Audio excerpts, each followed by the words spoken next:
Hey, what's up, everybody? Welcome to the 19th Annual Garden State Film Festival. We are live at the Shared Universe Podcast Lounge located at the Berkeley Oceanfront Hotel. My name is Ming Chen. I'm sitting here with CJ Cullen. So, if you were watching the last stream, we're like, well, thanks. That was the last one. And then we decided to come back and right then away. you ever watch a movie and then you get the epilogue. This is the Marvel after credits hidden scene that you didn't see.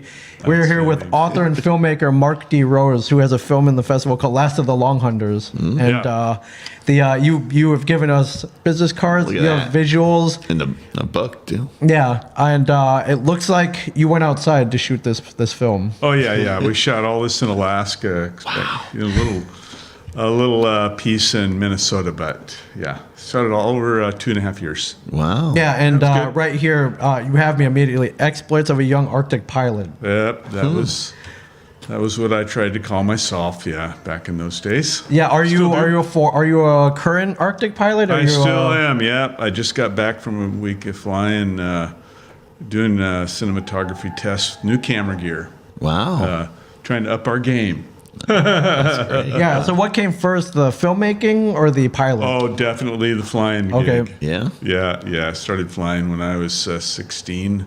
Wow. And flying in Alaska when I was 19. Oh, wow. So it's been a long and fun career. Changed a few things later, so made a little more money so I can afford my filmmaking career. Yeah. Well, I mean, we're sitting next to a real man here because, my wife has asked me to shovel the walkway. I'm like, no, it's too cold, and you're flying in the Arctic. Yeah. Well, we let's see, it was a -11 morning every day for a week there last week. Wow. But that means it's clear weather, so it's always good to have the clear weather. Oh yeah, crystal clear. It was crystal clear. It was fantastic flying. I always wanted to go to Alaska. I always wanted to see that. Oh yeah. You One can't day. miss it. It's just needs to be on everybody's bucket list, and now it's opening up.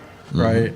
One of the big lodges opened for the Iditarod, the sled dog races. While I was there, and which is nice because that one's not on the railroad tracks, and when you're an old man, you need your sleep. At least at night.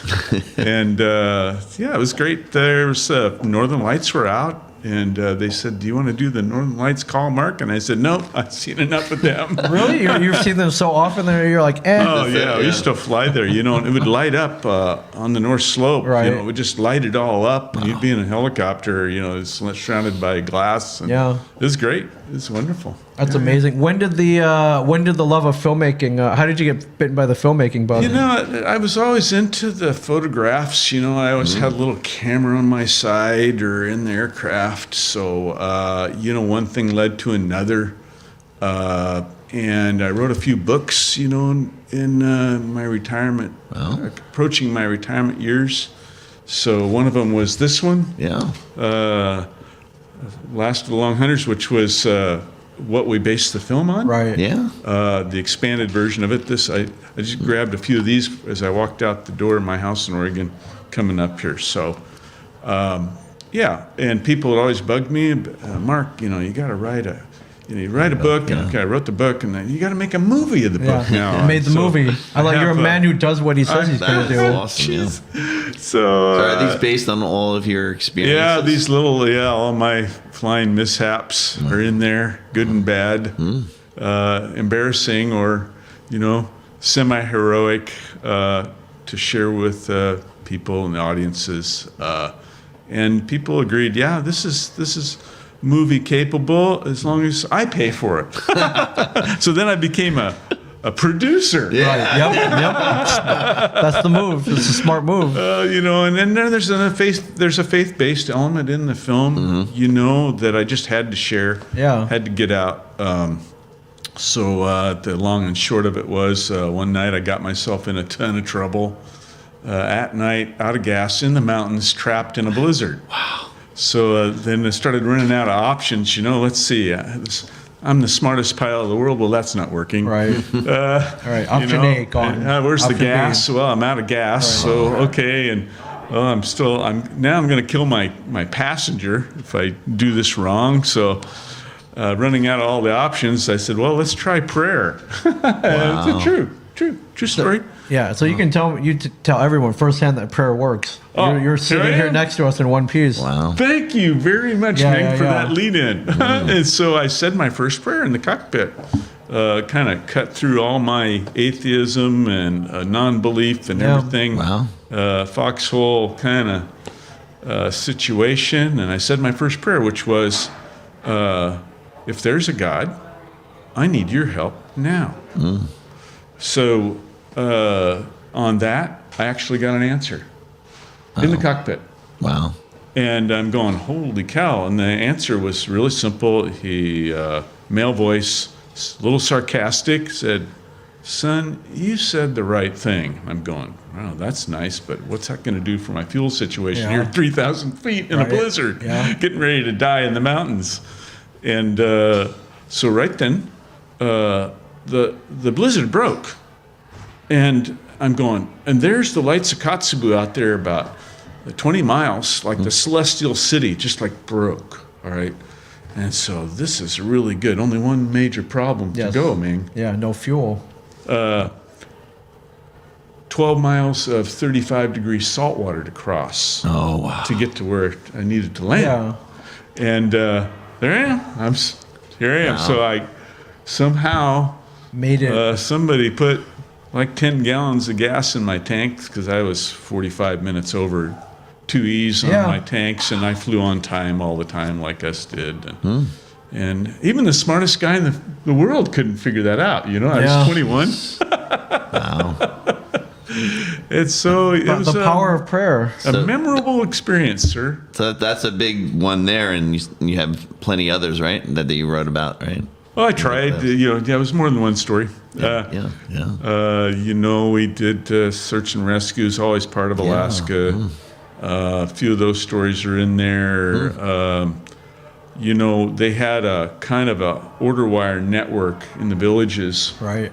So it was a one-way. The radio stations, all right, would kick out grocery lists and who was lost, who was being found, and where the rescue, where process was, or whatever. And so I made it on that wire twice. Wow. So over the years, and it was great. Alaska's a wonderful place. People, great, big family. Yeah. Big family. Where in Alaska did you shoot this? Was it which city, or were you between we based cities? out of Talkeetna. Okay. Which is like you go to a picture of Alaska and put your finger right in the middle. Okay. Oh. Yeah, so it was, and the locals embraced us kind of at first, but they're kind of used to people filming in some of those places. This is south of Denali Park. Okay. So they're kind of used to that kind of weirdos show up, with a camera. What's he doing? Shooting a movie? Okay. Move along. Yeah. Check the tip, right. On the table to make sure that these guys are not trying to jilt us on the check. Right. So we tried to do the opposite. Everything we tried to do to really leave behind a good reputation and everything. And we eventually endeared ourselves to a number of the more important people there. We got some great interviews. Yeah. Ad hoc, just right there. And I had some problems for a week there trying to get my airplane up there, one of the airplanes up there. And so they met some cool people, and a couple of our best interviews we got because I didn't get there.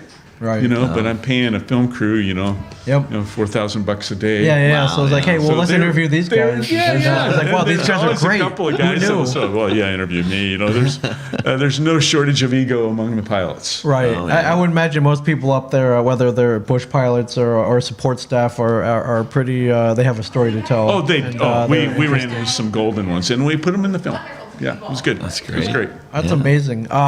Most of the people we've been talking to was like, "Oh, I shot in a convenience store. I did this." We've not met anybody who's like, "Yeah, I shot some pilot in Alaska. the wilderness in the Alaska and with bush pilots." So, one time the crew woke up. They heard this rustling outside like 4 a.m, snorting and all this stuff. And they walked out of their cabin, and there was 2 bull moose going at it outside their door, Wow. And of course, you got all these kids with all this expensive cinematography gear, and they didn't even pick any of it up. Oh, they didn't get it? No, they didn't. I imagine, one iPhone photo is all I got out of them. Wait, how could you not? Oh, man. Stories. I guess great. I guess that's something you don't see every day. You sit there, you watch it and experience it. Right. They're just like their mouth was open and the cameras were down, and so that was fun. But I made a little after 10-minute the filming of Alaska Long Hunters. Yeah. So they found, they dug up some of those, and we stuffed it in there, and I, put the credits in there. So that was fun. Did you use a local crew, or did you fly out people that you? Team up from Minneapolis. Okay. Yeah. So from Minnesota, this film crew it was good. Yeah. So they were experienced with extreme conditions. They actually, did pretty good. The 2 actors there.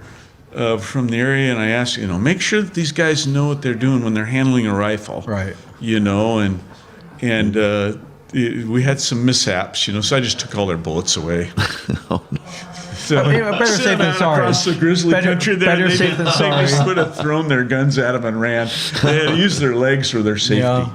And you said it got as low as -11. You said. Yeah. That was just the other day when I was testing cameras, Well, yeah, that's what I was going to ask. Do you have to prepare the gear in any special way? Because I know extreme, it gets too cold. The batteries just all of a sudden don't work. Yeah, one of my cameras, it just froze up. Just like So I have extras. I've had them freeze up. By the time we pulled out the hanger, I had 3 cameras out there all fixed up, and we were starting to lose cameras. So I had spares. I pulled out of my pocket. Right. But still, I love that you took on this challenge. This is different than most films out there. Yeah. I learned to really love the cinematography part. Right. That was fun. We had a terrible occurrence. The director's best friend, the day we were flying him and shooting each other in the air, that night I get a call in my room from him, and this man is completely broken down. I'm like, what's wrong, Miles? What happened? He said, my best friend just got killed on a flying vacation in eastern Canada today. And I said, no, Miles, awful, terrible, And we had to close it up. Right. And send him home. When he got back, his wife had told him, do not get near any of those little airplanes. Right. So that kind of opened the door for me to learn a little more about cinematography, air to air and air to ground. Wow. Yeah, you had to do it out of necessity. Yes. So that happens on sets, I'm told. So that was interesting, and got me into it, and I learned about B&H photo. Oh yeah, B&H. Yeah. And they I'm always on that thing. Oh my gosh, they're terrible. Yeah. They'll steal all your money and make you feel good about it. They don't steal this. They send you something back, such as a lens or a camera or an SD card. Or they don't even they never give me anything but more stuff about their sales. Yeah, but they just shot a commercial about they did. native photographers in Alaska and how no one else will ship stuff up to them except for B&H. They've been working with them for years. Yeah, I noticed the wife. She had that concerned look on her face, but the husband was B&H, the sale today. Yeah, for sure. Where are you from? I'm gathering you're not from New Jersey, or are you? So I was born in Oregon. Okay. So to a logging family, and then moved to Alaska when I was 12. Wow. Yeah. And how did you find the Garden State Film Festival? Well, there's this thing called Film Freeway. Yeah. Okay. There you go. So, and they saw, my trailer, and watched the whole thing. The judges, Diane, and all those gals here. Yeah, Lauren, and yeah. Yeah. So somebody said they wanted to put Alaska Long Hunters in the mix to have the token Alaskan film. But we've been very blessed. I'll tell you, I had one story. Okay, I put into Marina Del Rey, where my wife is from. Yes. And the director there said, I get this phone call from the festival director. You never get a phone call from those guys. No. Yeah. Okay, you know. Yeah, they should be too busy to call you, but yes. Yes, and this guy calls me. And I go, why is this guy calling me? This is very, very nice and cordial gentleman. He says, Mark, he says, we love your film, but we're full at Marina Del Rey. Why don't you do Silicon Beach Film Festival? Okay, sir. Well, thank you very much. That's very nice. And so I get a selected notice, right? You know, and so I'm going along with this thing. Then I get the Zoom invite, right? You know, I'm going through the process, and so I get on the Zoom call, and there's 200 people on the Zoom call. Wow. And there's studios, and there's actors, and there's producers and directors. Wow. I just turn off my mic. This is a, you know, this is I'm a fish out of water here. This is a Connecticut Yankee in King Arthur's Court. Sure. So they go through the whole thing, and every time somebody won something, you know, they had a prepared speech. Right. I'm going, holy cow, I got no prepared speech. I'm just a schoolboy trapper from Juneau. And we'll get to the very end, and they announce the grand prize winner. And that'd be yours truly. Wow. There's still a dent on my floor in my den where I fell on my chair. I had no speech. Wow. You know, that was really a shocker. You know, we had... well, that must have been a great reaction they got from you there. Thank you. Where did Mark go? He was just here. I was like, yeah, well, I guess... Yeah, there's nobody on there on my yeah, all you gotta do is like, Mark, you're muted. Mark, you're muted. Unmute yourself. That's awesome. That's great. Yeah. So then we won one of the big ones in New York City. I can't even remember the names of them all. Yeah, so many. We won 5 documentary festivals in Paris. Wow. You know, I guess they were just hungry for something. Just like with the animals, they ran us. They ran us in Toronto. They have some kind of like equivalent of Times Square in Toronto. Yeah, and they actually ran it in the square the whole 50 minutes. Wow. You know, they said, "Oh, it's because we love the animals, Mark." Yeah, well, you probably stopped some traffic that day too. So who knows? After the festival, we're out. What's next for it? So we've decided we're going to do a remake of it, up the level, and call it Alaska Rescue Story. Okay. Oh. Yeah. So you're going back to Alaska? I'm always going back. Okay, fair enough. I love it there. Yeah. I have to rolling out of bed in the morning and telling wifey, honey, I have to go back to Alaska and fly today. You know, for the next one. So she says, okay, honey, just as long as you don't take me. Right. She went once, got cold. It's like 40 degrees. I put her in a rowboat, and it's only a one-way trip. Right. And it's like never got warmer than 40. Oh. You know, she'd stripped down a whole layer of clothes. I checked her clothes before we left the day before, and then she was in the warm RV in the morning. I don't need all these clothes. Like, you're going to need them. She stripped a whole layer off. I didn't even know it. Right. We put her in this dory boat and going down the river, you know, to catch these fish. She was froze. And there's no way to get back. Right. So that was it. Does it get warm in Alaska? Oh, you know, the year we filmed, it was in the 80s. And they had huge fires. Right. Wow. You know, I was dodging helicopters that were hauling water to dump on the fires all around me. Wow. Yeah. So it was a great experience. We feel very blessed and fortunate to do that for us. But now we're up in our game. Yeah. More acting, professional screenwriters, hired another film maker outfit. Yeah. We're trying to kind of go for Dances with Wolves level, except we don't have the horses, but we got the airplanes. And possibly a moose or two. We don't have the buffalo, but we got the caribou. Right. Those are pretty... So you watch my film, you can go to longhunters.org. Yep. You can find it free there, longhunters.org. Wow. Yeah, and see all the awards we've won. We feel very fortunate, and we're going to go for the next one. I teach TV film class in high school, and we are doing we're on break this week, but we're doing documentaries. So I would love to show the kids the documentary. Oh, please do. Yeah. I think it'll impact a lot of young minds. You know, it's kind of got the big boy toys in it. with the airplanes and the helicopters and but with Alaska as a backdrop. The Alaska backdrop. We're checking a lot of boxes. They've been inside their houses all year in a computer and somewhere in school, so I think it would be it's a free nice trip. and refreshing. It's a free trip. 55 minutes trip to Alaska, the bush flying, and meeting the real pilots that are up there, Larry Rivers and Ray Adkins, who he won the Orville and Wilbur Wright Award. Gail Rainey, there's a lady bush pilot that was inducted into the Smithsonian Aviation Museum there. And then I just recently updated because our current distributor said, she heard the story, said, Mark, I can't sleep. You got to get Gail's rest of her story in there, which somehow got left off, which was another crash search and rescue story about Gail and her life, which we're putting in the next film. Oh, great. Really, really cool story and super cool lady. You got to love Gail. Just got to love her. That's amazing. The title, Last of the Long Hunters, what is Long Hunters in reference to? So what's the definition of a long hunter? In the days of Daniel Boone and Davy Crockett, those guys would travel way across the Appalachians to the west, right? Yeah. Founded Boonesville and all these places, right, in Indian territory.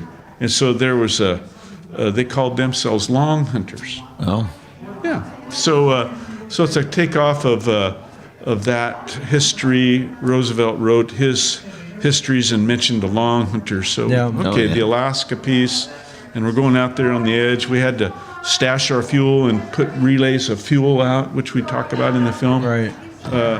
So we couldn't, you couldn't buy fuel where we went, to reach out and get into those huge caribou herds. Wow. And so that's how I got trapped in the sky one night. The herd came in and packed up all the landing areas. So I couldn't land. I didn't even think that was a thing, but you can't land on a herd of caribou. No, right? you can't. No, that's what happened. We tried to reenact that in the film, so your kids will love that. Oh, yeah. I think they'll love that. Even though this is not Hollywood level digital experiences here. Yeah. But we did the best we could. On a budget. Great. Yeah. Wow, that's amazing. I can't wait to see this. This is so different than anything that thank you. I've seen in a long time. Yeah. Did you come all the way out here from Oregon to screen the film? Yes. That's great. I suffered right there in one of those United Airlines. I know you went from you went from flying the plane to sitting in a cramped little coach seat. Would you rather just fly here yourself? Well, that was pretty. Yeah, that was a really nice experience. But I don't know. There's my little bush plane. You can see in my background. That's amazing. The one we made in the film. 19 Bravo. It's a mall. For any pilots out there, what kind of plane is it? That's a mall. A mall. Okay. Yeah. They're made in Georgia, actually. Okay. I'll find a better picture for you. Okay. Here, maybe if I can find my stuff here. That is really cool. Get horizontal and do its thing. There she is. Yeah, that is awesome. There's 19 Bravo there in Talkeetna. Yeah. That's amazing. So, best I got for you folks today. Yeah. Great. Thanks so much. For your thank time. you so much. So it's longhunters.org is the website. Yes. And anybody can watch the whole thing free. That's awesome. Thanks for coming. We're glad you heard that voice, and we're glad you said that prayer. You got saved, and God bless you for sure. It's a great story, so much, and you must have so many more stories. So we hope to see some more. Yeah. Well, he's going back, so I'm going back. We're hard at filming right now. That's great. Yeah, we're already going at it and checking out better technology and 360 cameras. I got a 360 camera that goes off the wingtip. Oh, I can't even. Actually, like, it's almost like, okay, who's taking this picture? Is he out there like a genie out there flying in front of the airplane? So that's amazing. We're trying to take some of that. Yeah, so it won't just be a film at that point; it'll be an experience. We're trying to take what we learned and the other bush pilot last night I was on texting back and forth with a bunch of the bush pilots about, and they're all excited, to tell the story of Alaska. Oh yeah, they really are. Yeah. I'd love to learn more. Yeah, that's great. Yeah. That's one, like you said, I have to go there one day. Yeah. Yes. Have to. Call me anytime.